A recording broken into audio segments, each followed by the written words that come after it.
YouTubers, this is Layla. I am actually making another video.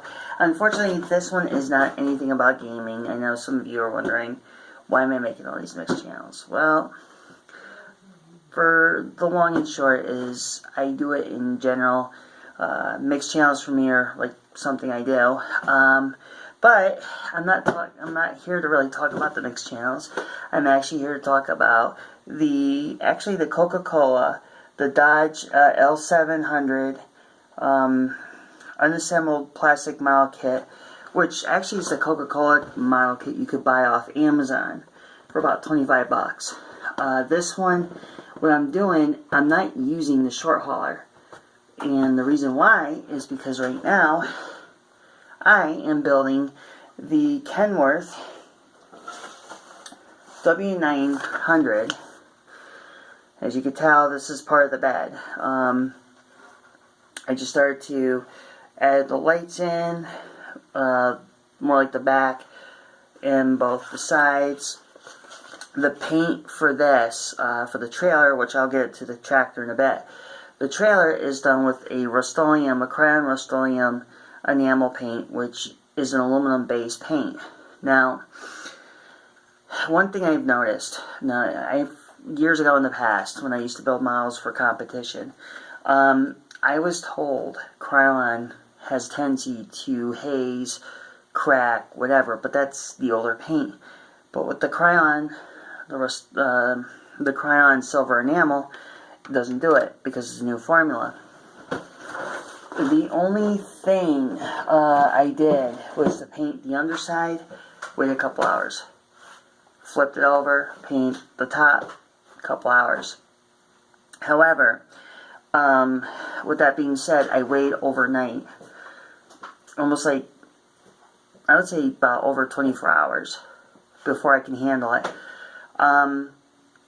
The thing I do have to point out about this Coca-Cola trailer and tractor and trailer kit, when you get the kit, Lindbergh decided to give you these hard rubber tires.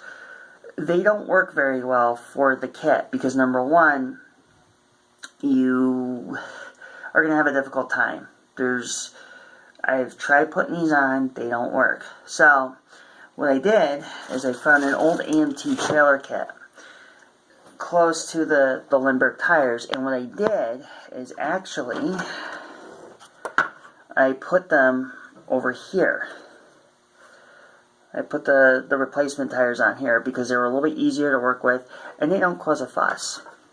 So if you guys are looking to build a trailer kit and you get hard rubber tires, just get like old AMT kits with the truck tires and you're good to go. The reason why I'm painting this as a Coca-Cola truck is because actually I came years ago. I was from New York and then I moved out to the Midwest, and Coca-Cola trucks out in the Midwest, you saw a plenty amount, but some of it, they were something I was hooked on. I mean, of course, who doesn't remember the old Coca-Cola? Used to eat away your stomach lining.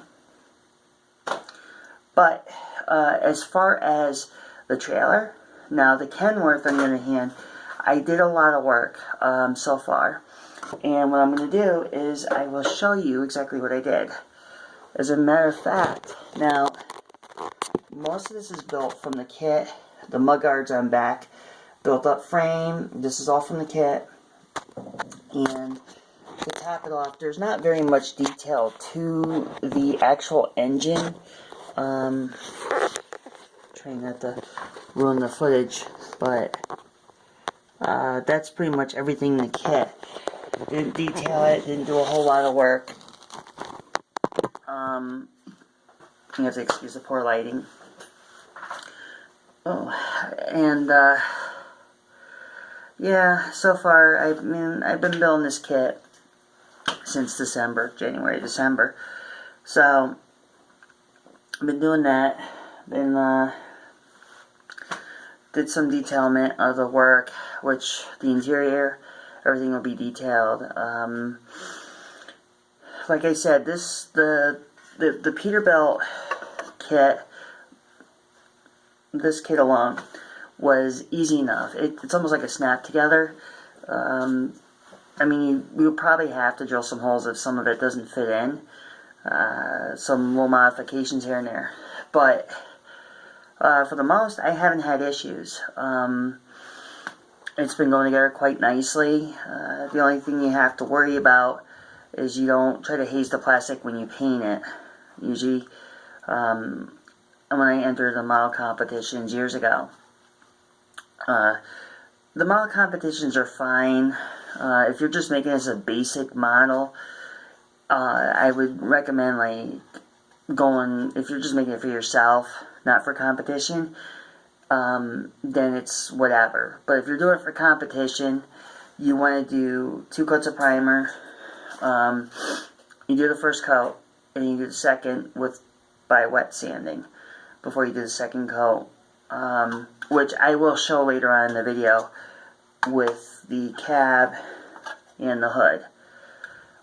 For now, these aren't ready yet for prime and paint because I'm still cleaning up some of the, there's still some sprue left over on here on the edges.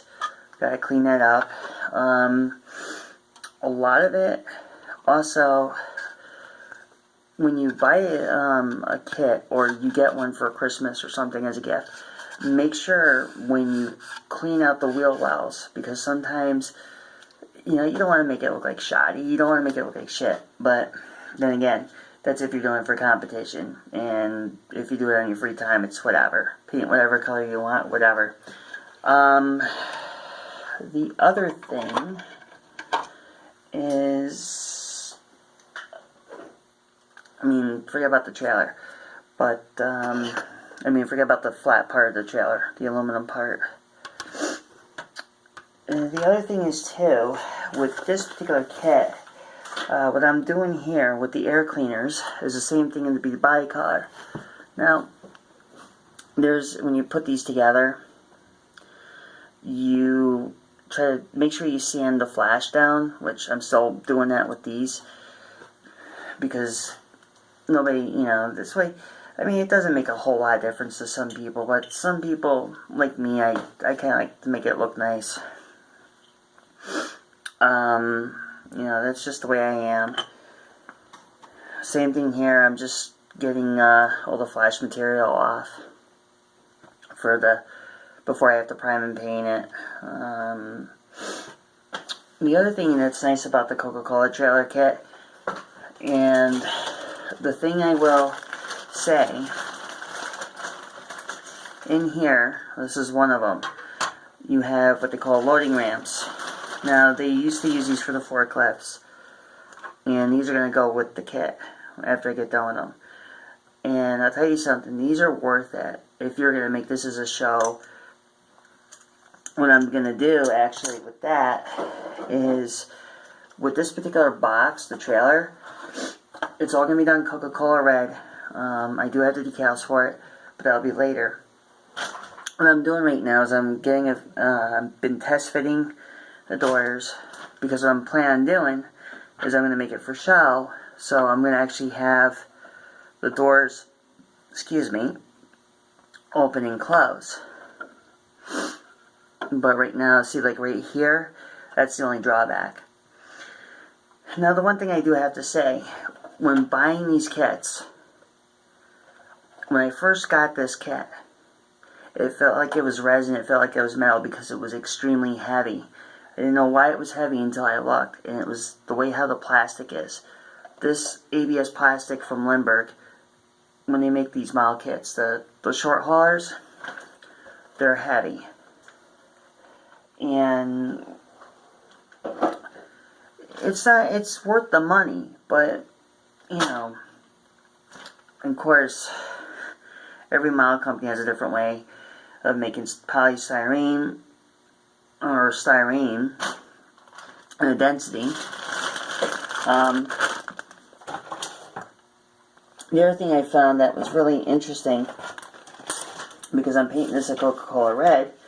Now, of course, you know, with the model truck kit they gave you, the Kenworth, they give you this whole nostalgic look paint scheme, or decals, I should say. The other thing, when I usually do the instrument panels for an interior, and this may sound silly, I actually use a toothpick for the inside of the dashboard, and I'll show you what I'm talking about. When you look in here, all the detail that kind of goes, it's kind of hard to show, but all those black dials, everything was done because of a toothpick. You could try hand painting it, but sometimes it doesn't work. And if you're a real professional model builder, or you're starting to get into it, I would recommend this. Actually, I would recommend getting one of these little hobby magnifiers. They go for about 14, 15 bucks. You get them at a craft store or at a hobby store. I mean, this is how much I paid for them way back in the early 90s. It was like 14 bucks. I think now they're like 30, 40 bucks. But every place that sells them like this can vary. So price shop for this, because these help for like stuff you really want to get to, for dials, or if you want to find detailment. It's worth the money to invest, and I would recommend that. However, as a side project, what I've been doing for now is another model car, which it's not very much. I mean, I've been doing this right now until tomorrow. I get the prime and paint. The prime and paint process, there'll be a video on how I do the process. Very simple, very easy. Anybody can do it. And for the meantime, I mean, I'm just down here making the video, give an idea to what, I do as far as like